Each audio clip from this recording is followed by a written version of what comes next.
அம்மாவை மதிக்காதவன், ஆமா அம்மாவை உயிதுமா பேசுறவன், ஆமா ஆமா ஆமா புரியுதா? அம்மா வருவதை நம்ம கிண்டல் பண்றவன், ஆஹா. கேலி பண்றவன், ஆமா புரியுதா? அவங்களுக்கு எல்லாம் என்ன பண்ணுவாங்க தெரியுமா? என்ன பண்ணுவாங்க?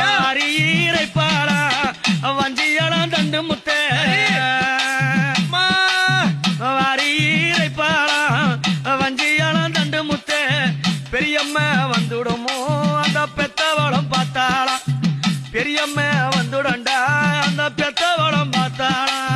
தாயே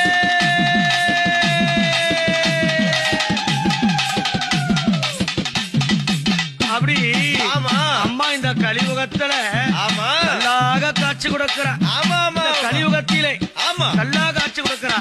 அப்படி அவ கல்லா இருக்கிறான்னு ஆஹா. சில மனிதர்கள் எல்லாம் ஆமா அன்னையே மறந்து வாழுகின்றார்கள். ஆமா ஆமா ஆமா அப்படி இந்த உலகம் என்னும் புவியிலே ஆமா அம்மாவை ஒரு பொழுது நீ நினைக்கும் போது, ஆமா ஆமா உள்ளத்தோடு அவளை நினைக்கும் போது, ஆமா அவள் உயிரோடு இருக்கின்ற அந்த உருவம் உன் கண்ணுக்கு தெரியும் என்பது ஆமா உண்மை. ஆமா அப்படி உள்ளத்தில் நினைத்தாலே உயிரோடு வந்து நிற்பாள், உள்ளத்தில் நினைத்தாலே